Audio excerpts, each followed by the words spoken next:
Bonjour à tous, je suis ravie d'être avec vous aujourd'hui et vous présenter la province de la Nouvelle-Écosse. Je me présente, je suis Valentine et je suis responsable partenariat trade pour Destination Canada, l'Office du tourisme du Canada. Aujourd'hui, je vous embarque donc pour la Nouvelle-Écosse, une province à l'histoire fascinante, avec une culture, une musique, un artisanat de qualité et un peuple chaleureux. Alors attachez vos ceintures, nous nous envolons pour la Nouvelle-Écosse. Avant toute chose, il faut penser à présenter une demande d'AVE pour se rendre au Canada par avion. Elle coûte 7 dollars canadiens seulement, donc environ 5 euros, et elle est valable 5 ans sur un même passeport. Petite parenthèse pour vous, il y a énormément de sites de prestataires qui demandent l'AVE à votre place, mais à des tarifs exorbitants. Alors assurez-vous que vos clients sont bien sur le site du gouvernement qui est www.canada.ca/AVE. Aussi, pensez à informer vos clients que les prix affichés au Canada n'incluent ni les taxes, donc environ 20% supplémentaires, et ni les pourboires attendus dès qu'il y a un service, et c'est un minimum de 15% supplémentaires.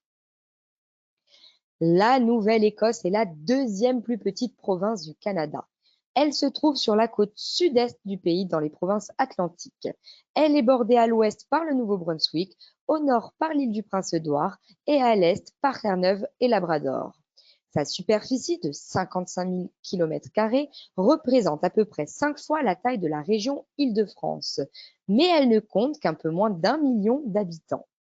4% de la population y parle français. D'ailleurs, je vous invite à consulter le site internet Corridor Canada pour faire découvrir à vos clients les expériences en français du Canada.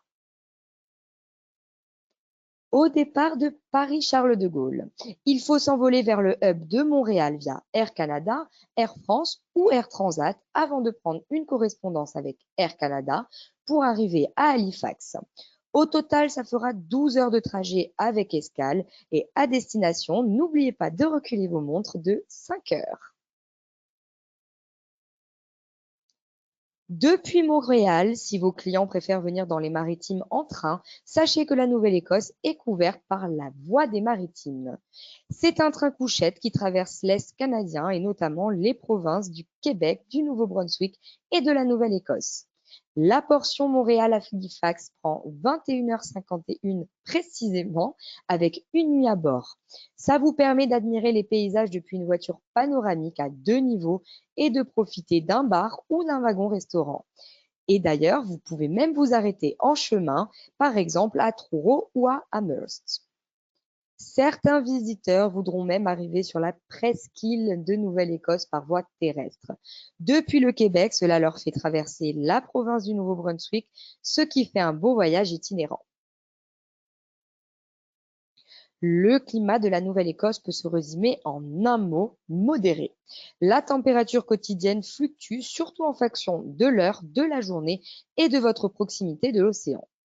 Cette province est surtout visitée l'été, mais si vos clients décident de venir au printemps, ils apprécieront la nature en fleurs. Les températures remontent doucement après l'hiver et les nuits restent fraîches.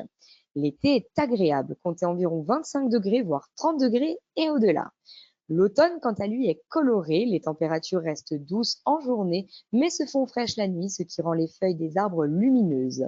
Pour admirer cet été indien, venez du 15 septembre au 15 octobre, plus ou moins. Et pour finir, l'hiver est sans surprise enneigé. Le décor vous fera fondre avant de fondre vraiment en mars. Comme la province n'est pas très grande, il est tout à fait possible d'en faire un petit tour en 2 semaines et un grand tour en 3 semaines. Ça vous ferait un séjour mémorable car les régions sont vraiment très variées. Vous voyez d'ailleurs que la province est organisée en 7 régions touristiques. Alors c'est parti pour notre grand tour. Nous allons commencer notre visite à Halifax, qui est la porte d'entrée pour la Nouvelle-Écosse et la capitale de cette province. Depuis l'aéroport Stanfield d'Halifax, code YHZ, vous pouvez vous rendre au centre-ville de plusieurs manières. La plupart de vos clients auront une voiture de location pour un séjour itinérant, mais ils peuvent aussi prendre un taxi. Il faut compter une trentaine de minutes pour arriver au centre-ville. Sinon, vous pouvez aussi profiter des transports publics. Halifax est la plus grande ville du Canada atlantique. Avec sa population de près de 400 000 habitants, elle offre néanmoins un visage très humain où l'on se sent d'emblée très bien.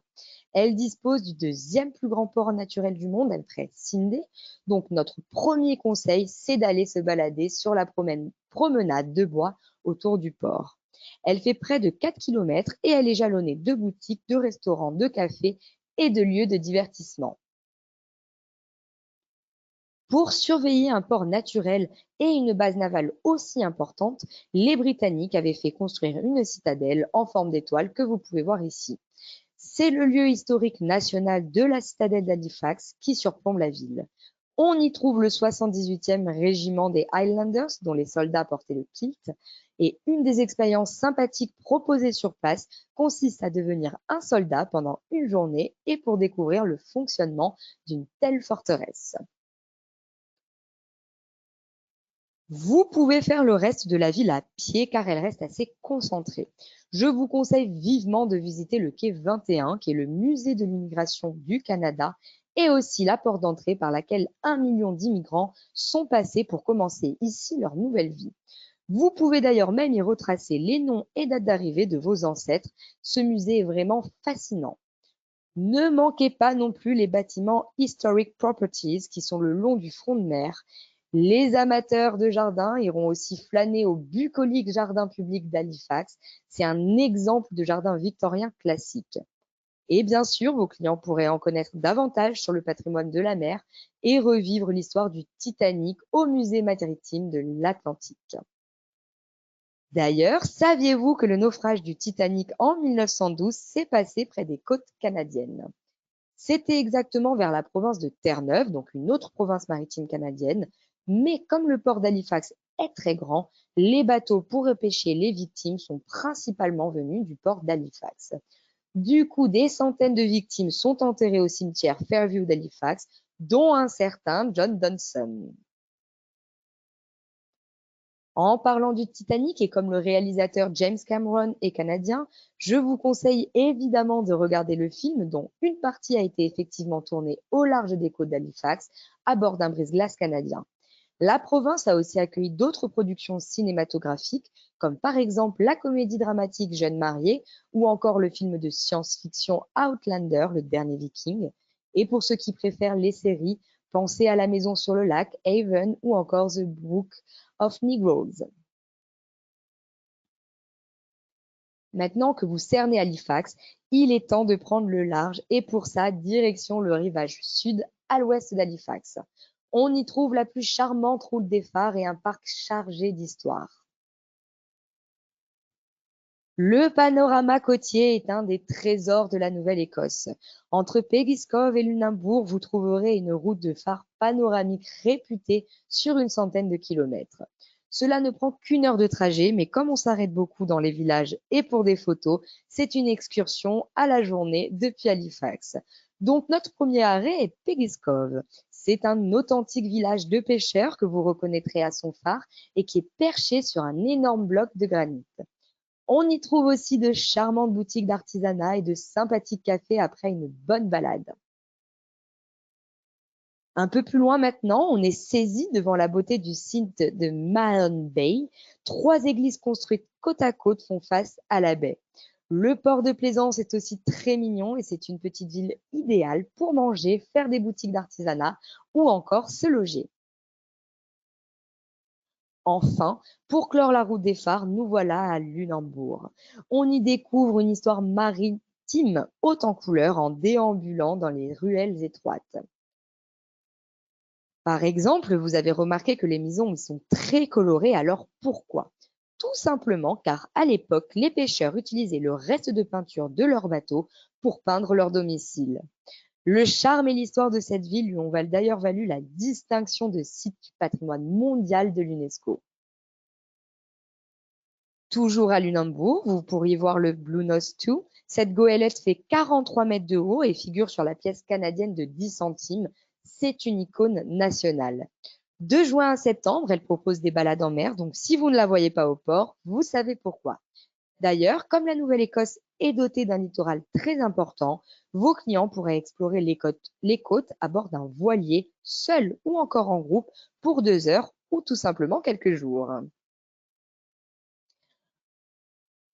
Quittons maintenant un peu la mer pour découvrir un parc historique à 1h30 en retrait de Lunenburg, le parc de Kijimkujik. On y trouve des gravures sur pierre, c'est-à-dire des pétroglyphes, réalisés par les autochtones Mi'kmaq qui y vivaient il y a 10 000 ans. Des guides proposent des visites passionnantes pour comprendre l'importance de ces témoignages d'histoire. Et puis, c'est l'endroit parfait pour pagayer sur des voies de canotage paisibles ou tout simplement prendre l'air de la forêt sur les nombreux sentiers interprétatifs. Le calme y est d'ailleurs propice à l'observation des orignaux. Et la nuit, c'est l'endroit aussi idéal pour observer le ciel car vous êtes ici dans une réserve de ciel étoilé, donc bien protégée de la pollution atmosphérique. Des excursions nocturnes guidées sont proposées et comme vous pouvez le voir sur la photo, c'est juste féerique. Nous allons maintenant revenir côté littoral, car si nous n'étions pas allés au centre de l'île, la route de Lunenburg nous aurait mené plein sud pour retrouver nos cousins acadiens. Ce sont des francophones sur lesquels je vais revenir. Sur cette côte acadienne, faites un premier arrêt à la ville de Barrington, c'est la Lobster Capital of Canada. Ils ont même instauré une route du homard et un lobster crawl. Tout le mois de février sur le rivage sud, car c'est une période de pêche intense. Le livre des records vous rappellera d'ailleurs que le plus gros homard du monde a été pêché au large de la Nouvelle-Écosse. Et d'ailleurs, pour la petite info, il faisait 1,10 m pour 20 kilos et 100 ans d'âge. C'était une belle bête. Évidemment, mieux vaut aimer les poissons et fruits de mer car ils sont la vedette en Nouvelle-Écosse. Essayez leur chaudrée de la mer, cette soupe de poisson est déclinée en version au homard et c'est juste délicieux. Goûtez aussi la soupe acadienne aux crosses de fougère ou encore un fricot au poulet. Et à Halifax, leur spécialité, c'est le doner, fait avec de la viande de bœuf épicée et une sauce au lait sucré. Tout au bout, à l'ouest de la Nouvelle-Écosse, nous arrivons à Yarmouth, 40 minutes plus loin. Cette ville est l'endroit idéal pour que vos clients s'initient à la pêche locale avec des pêcheurs francophones. Ils leur feront découvrir les outils et techniques qui ramènent de si bons produits.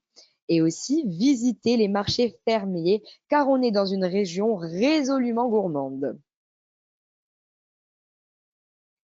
3/4 d'heure au nord, la ville de Clare est le fief d'une importante communauté d'Acadiens.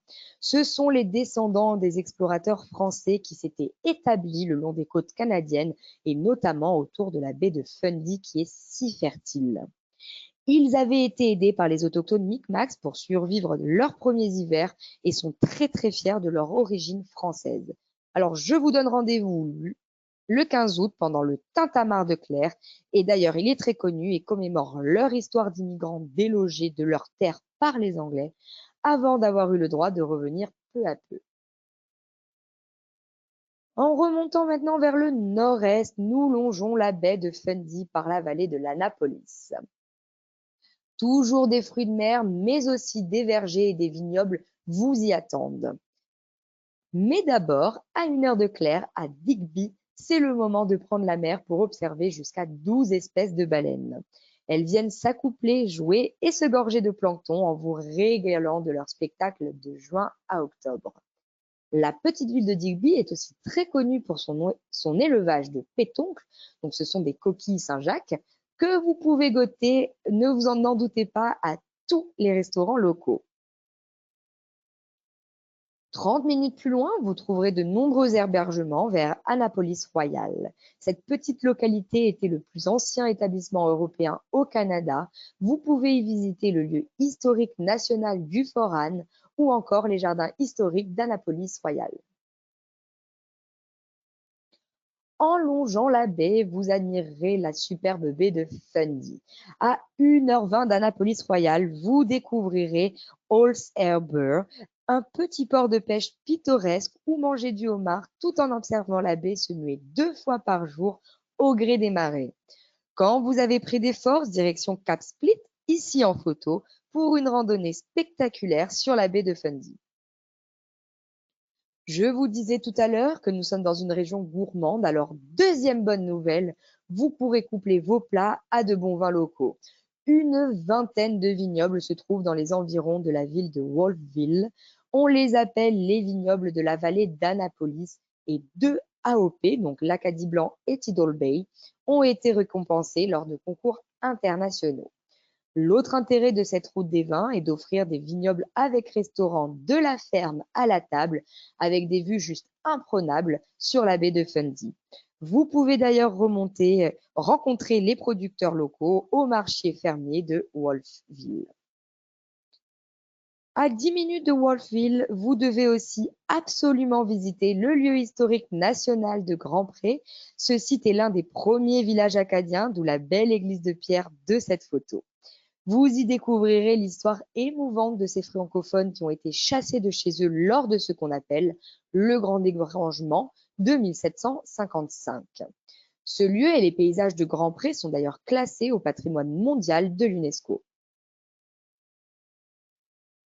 Maintenant, plus nous irons vers l'est, plus la culture écossaise va se faire sentir. Encore 1 heure de route le long de la baie de Fundy, puis l'horizon se rétrécit sur ce bout de baie, mais les vues sont toujours splendides avec cette couleur ocre brassée 2 fois par jour. À marée basse, on peut s'installer, manger sur le fond de l'océan, comme ici à Burncoat Head Park. D'ailleurs, les marées dévoilent souvent des fossiles de l'âge carbonifère, c'est-à-dire il y a 300 millions d'années, alors soyez vraiment attentifs. Après le repas, place aux sensations fortes avec la descente des rapides pendant le Mascaret à bord d'un Zodiac. C'est le moment où l'eau descendant de la rivière Shubenacadie rencontre les eaux montantes de la marée de la baie de Fundy. Ça crée alors le Mascaret, la seule montagne russe aquatique de la Nouvelle-Écosse, avec des vagues, écoutez bien, de 2 à 6 mètres. Ceux qui sont tentés par un détour peuvent aller aussi pagayer entre des formations rocheuses étonnantes, comme ici aux Trois Sœurs, en face des rochers Hopewell du Nouveau-Brunswick. Ici, même au plus profond de la baie, les marées sont impressionnantes car ce sont les plus hautes marées au monde. Chaque jour, 2 fois par jour, 160 milliards de tonnes d'eau de mer entrent et sortent de la baie. C'est le volume équivalent de toute l'eau de toutes les rivières du monde. Et concrètement, ça représente une différence d'une dizaine de mètres de haut, c'est-à-dire la hauteur d'un bâtiment de 4 étages. Donc, si vous partez randonner sur le fond de l'océan, vérifiez toujours les horaires des marées ou sinon prenez votre maillot de bain. D'ailleurs, en parlant de maillot de bain, gardez-le pour vous baigner dans les eaux les plus chaudes au nord des îles des Carolines. Côté détroit du Northumberland, à 1 heure de route de Burncoat, la protection naturelle de l'île du Prince-Édouard crée des conditions idéales de baignade. Et pour ne rien gâcher, ce paradis est surnommé la côte ensoleillée car le brouillard n'y reste pas. Alors vous n'avez pas d'excuse pour profiter des panoramas depuis l'une des 30 plages de sable fin de ce détroit. De ce côté de Nouvelle-Écosse, on trouve aussi la ville de Pictou, c'est le point de départ du traversier pour rejoindre l'île du Prince-Édouard et aussi le berceau de l'Écosse nouvelle. Vous pouvez y monter à bord de la réplique du célèbre voilier Hector que vous voyez ici en bas à gauche. Ce musée raconte la traversée de l'océan Atlantique par les immigrants écossais et c'est vraiment très émouvant. D'ailleurs, un auteur canadien a écrit sur ce thème et c'est Alistair MacLeod. Dans son livre La perte et le fracas, il raconte l'histoire de sa famille, des Écossais arrivés dans le Nouveau Monde au Cap-Breton en 1779. Dans un autre genre, vos clients peuvent aussi profiter d'un voyage itinérant et lent pour lire les merveilleux poèmes de Gérard Leblanc. Il est maintenant temps de découvrir une destination mondialement connue, c'est l'île du Cap-Breton. Le seul point de passage sur l'île est par le port Hawkesbury et il est souvent conseillé de faire le tour de l'île dans le sens inverse des aiguilles d'une montre pour profiter des panoramas sur l'océan et ce en toute sécurité car on roule à droite au Canada.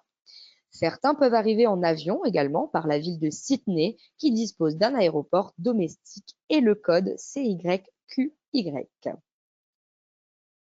À 3h30 de Pictou, nous voilà dans un endroit historique, c'est la forteresse de Louisbourg.